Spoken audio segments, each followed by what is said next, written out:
السلام عليكم ورحمة الله وبركاته dhegeystayaal saaxiibayaal waxaad ku soo dhawaataan wararka Bashiir Beji waliba YouTube-ka Cabdinuur Bashiir Maxamuud Dajiye qodobada maanta wararkeena aad ku maqli doontaan waxa ka mid noqon doona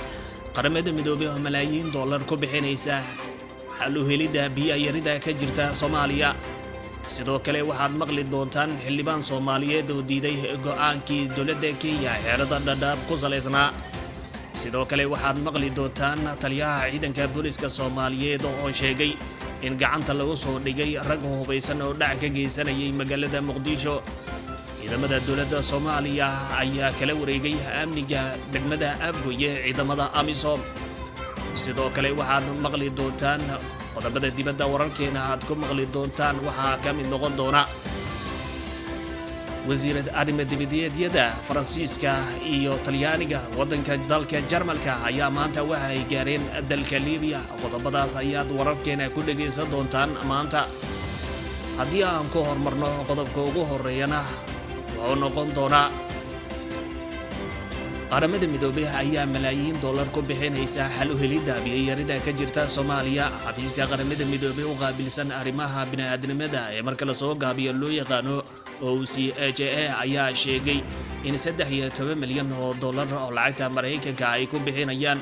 howlgal biyo dhaamin ah oo laga sameynayo deegaanada ay biyo yaranta ka jirta ee Soomaaliya qaramada midoobay ayaa warbixin ay ka soo saartay sheegtay in diiradda ay ku saarayaan 34 deegaan oo ka tirsan Somaliland, Puntland, Galmudug, Hirshabelle iyo Jubbaland iyo meelo kale oo aad markaa ay u daran tahay biyo yarida ka jirta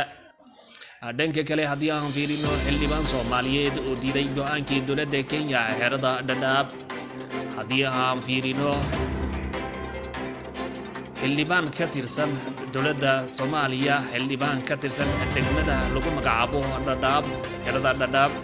oo markaa ku taala dalka Kenya degmada martigelinaysa xeerada qaxootiga dunida ugu baaxadda weyn ee ugu weyn ninka lagu magacaabo Dr. Maxamed Daahiye Ducaale ayaa sheegay inuu san sharci u haysan wasiirka amniga ridida qaxootiga Soomaaliyeed oo markaa lagu tagrifalayo sida uu sheegay wasiirka arrimaha gudaha ee dalka Kenya Fred Matagi ayaa markaa shalay sheegay in uu ku wargelinayo hay'adda qaxootiga ee qaramada midoobay marka la soo gaabiyo loo yaqaano UNHCR in ay muddo 4 maalmood ah gudahood ku keento qorshe lagu xirayo taliyaha qaxootiga ee Dadaab iyo Kakuma ee ku yaala dalka Kenya sidaasi ayaana markaa lagu sheegay warbixinta taliska booliska oo ka warbixiyay murcada dhac ka geysan jirtay magaalada Muqdisho oo qaarkood gacanta lagu soo dhigay haddii aan fiirino ciidanka xoogga dalka Soomaaliyeed ayaa markaa taliska ciidanka booliska ayaa ka warbixiyay murcada dhac ka geysanaysay magaalada Muqdisho taliyaha booliska Soomaaliyeed oo ka warbixiyay murcadaasi ciidanka booliska ayaa warbixin ka soo saaray murcada maalmihii ugu dambeeyay siyaabo kala duwan dhac kaga geysanaysay magaalada Muqdisho ee caasimadda Soomaaliya afayeenka booliska oo shir jaraa'id warbaahinta u qabtay ayaa faahfaahin ka bixiyay murcada ciidanka booliska gobolka ee siyaabo kala duwan ugu soo qabteen maalmihii ugu dambeeyay waxa uu sheegay afayeenka booliska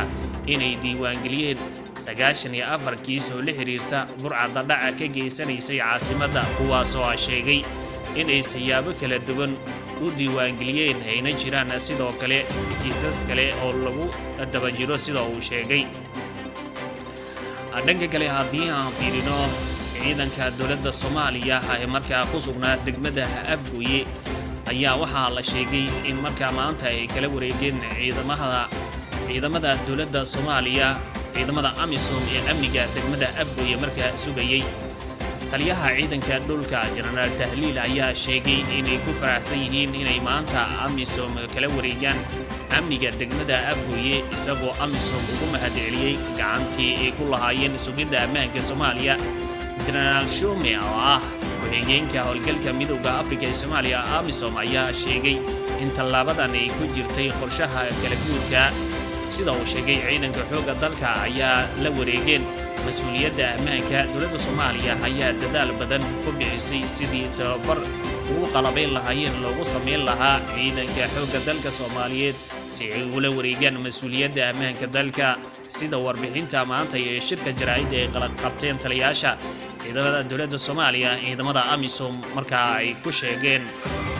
haddii aan fiirino qodobada dibadda wasiirada arrimaha dibadda ee dalalka Faransiiska Jarmalka Talyaaniga ayaa tagay dalka Liibiya. haddii aan fiirino wasiirada arrimaha dibadda ee dalalka Faransiiska iyo sidoo kale Jarmalka Talyaaniga ayaa maanta Liibiya gaaray. wasiirada arrimaha dibadda ee dalalka kale ah Faransiiska Jarmalka iyo Talyaaniga ayaa maanta booqasho wadajir ku tagay dalka Liibiya. saddexdan wasiir ayaa la kulmi doona madaxda Liibiya iyagoo ka qayb galaya ama qaybo kala duwan ee bulshada la kulmi doona si loo dhameystiro howlaha dib u heshiisiinta dalkaasi. beesha caalamka ayaa dhawaan ku guuleysatay in Liibiya loo dhiso xukuumad heshiis lagu yahay taasoo xil ka saaraysa inay dalka ka hirgeliso dib u heshiisiin iyo doorasho. Liibiya ayaa sanadkii la soo dhaafay ka socday dagaal sukeeyay kaasoo sababay dhimasho iyo dhaawac kumanaan qof ay ku dhinteen sida markaa la sheegay. dhanka kale haddii aan fiirino shil ayaa markaa waxa uu ka dhacay maamulka Somaliland. shilkan oo ahaa mid gaari ayaa waxa uu maanta ka dhacay inta u dhaxaysa meesha lagu magacaabo Lafruug iyo Abdaal oo ka tirsan gobolka Saaxil ee deegaanada Somaliland waxaana shilkaasi ka dhashay khasaaro dhimasho iyo dhaawac. shilka ayaa waxa uu yimid kadib markii bas yar oo nooca rakaabka ah oo qaadka markaa qaada ah